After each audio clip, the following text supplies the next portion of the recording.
Hey guys, today I'm filming the first update for my Partners in Cream Project Pan collab, and I'm filming this on February 10th, which is the day this video is supposed to be posted, so I'm going to try my best to get this up either tonight or probably tomorrow morning. We will see. So I'm going to start by reviewing the products that I had chosen for last month. So the first thing is the Bare Minerals Bounce and Blur Blush in Mauve Sunrise. Obviously you can tell this is just deluxe size sample. My goal was to use this 7 times, and I did use this 7 times. I swatched it right here in the back of my hand. I think that this blush formula is fantastic. It is like a bouncy blush. It is that cream to powder, and these have been popping up at TJ Maxx and Marshalls for around $8, which is amazing because full price this is like $24, $25, and there are 4 shades. So if you find these, I highly recommend you pick them up.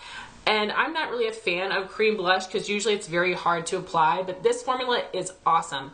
It is that like creamy texture, but it is a cream to powder finish, and I can apply it over top of face products and face powder, which is very impressive and very important to me. So the brush that I've been using to apply it is just the Real Techniques buffing brush. I just run it through there, stipple it on my cheeks, and sort of blend out the edges. It does a fantastic job. Absolutely love this formula, and I'm so happy to have gotten some use out of that blush. So then we've got eyeshadows. I told you guys I'm going to be using a liquid shadow every month. This is the Essence Metal Shock shadow in Stars and Stories, which is a pretty purpley taupey color.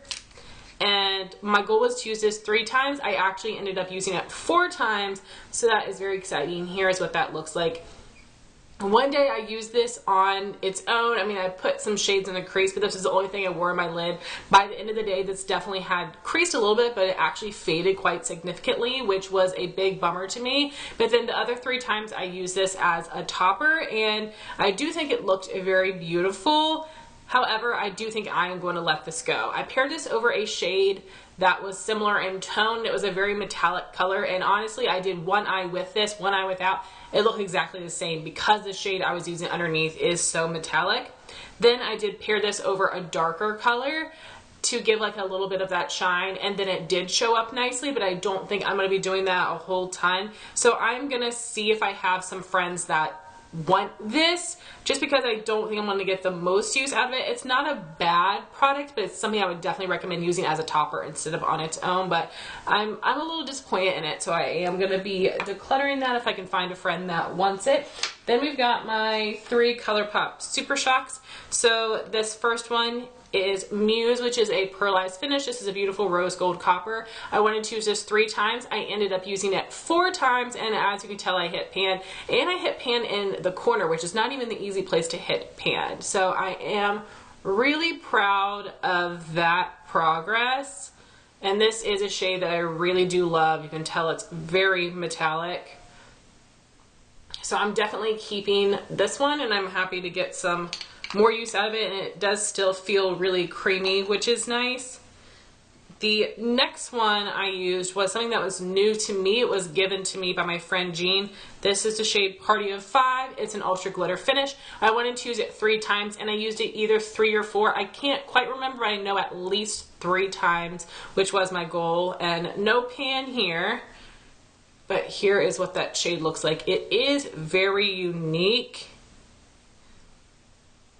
and I do like the way this one looks on the eye. It does look a little bit chunky, but the metallic sheen does show up quite nicely. So I am going to be keeping this one for now as well. And then my last product is the ColourPop Super Shock in Static. This is still creamy, but from me putting my applicator in there, it just looks a little crumbly. So my goal was to use this 3 times. I only used it twice, but I used some of the other products a little bit more than my goal, so I'm okay with that. Just swatching it, it feels kind of gummy. It is really pigmented though. So here's what that one looks like. It is a beautiful color. It's just a little bit dark for me. You guys know I don't tend to wear a lot of dark shades on my eyes. So now onto the products I'm going to be testing for February. I actually have 7 products, which is a lot.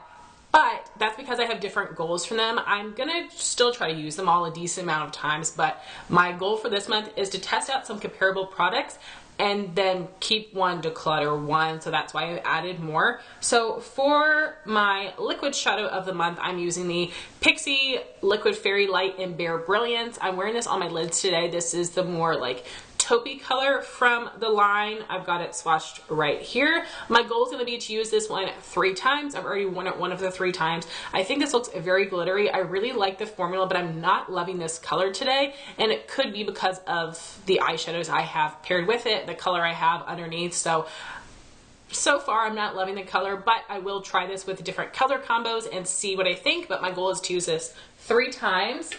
Then I've got 4 ColourPop Super Shock. So the first one is Cricket. This is a metallic finish. It's a really pretty dusty purple. My goal is going to be to use this one 3 times, and I did create a tutorial with this one a long time ago, and I really loved that look, so I'll definitely try to recreate that and then do some other looks, because I just like, it's so murky and kind of dirty looking that it looks much prettier in the pan than I think it looks swatched. But we will see if I can end up loving it. So next I have 3 Burgundy Cranberry ColourPop Super Shock shadows, and as I told you guys, I didn't even hit my goal on the one from last month because I don't wear dark colors very often, which is why I want to test these, because I only need 1, maybe 2, we'll see, of these shadows. So I'm going to be decluttering either 1 or 2 at the end of this month. So I want to try them all out to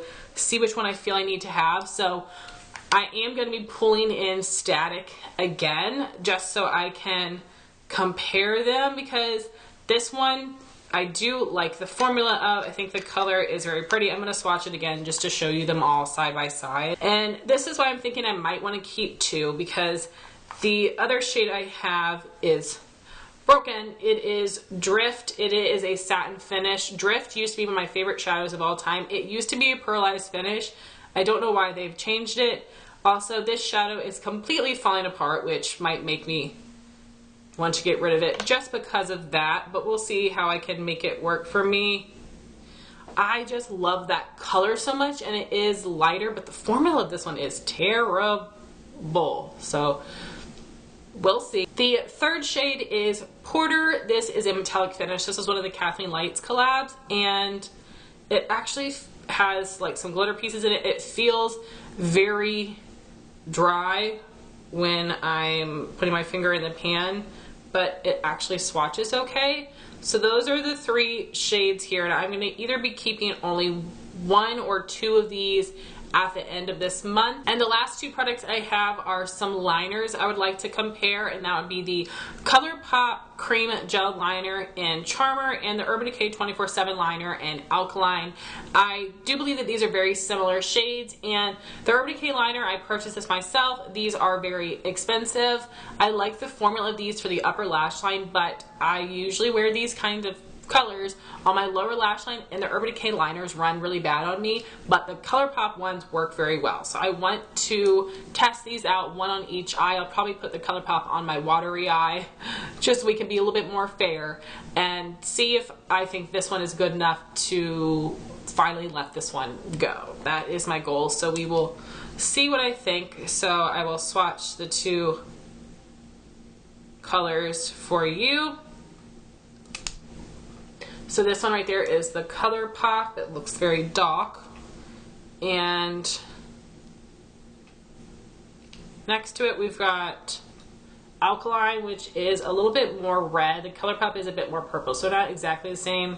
Urban Decay is creamier, but they're both very pigmented. So the top row is what I used last month. The bottom row is what I'm going to be using this month. I am very excited about it, and hopefully I can make some good decisions here about what I want to keep, what I want to let go of, and get some good use out of them. So the liners, I totally forgot to mention my goals, so let me go over that again. So liquid shadow, use 3 times. ColourPop Cricket, use 3 times. The liners, use 3 times. And then the other ColourPop Super Shocks, I'm going to say use 2 times each is going to be my goal. So we'll see how I do on all of that, but I am excited about this, and I hope you guys are okay with the way that I'm doing this project. I know it is different than most of the other people, but hopefully you still enjoy it. So if you guys are doing this project, let me know in the comments down below. I'm so excited to sit down and watch all of these videos to see everyone's updates. I want to thank you guys so much for watching this video. Please like, comment, and subscribe, and I'll talk to you soon. Bye, guys.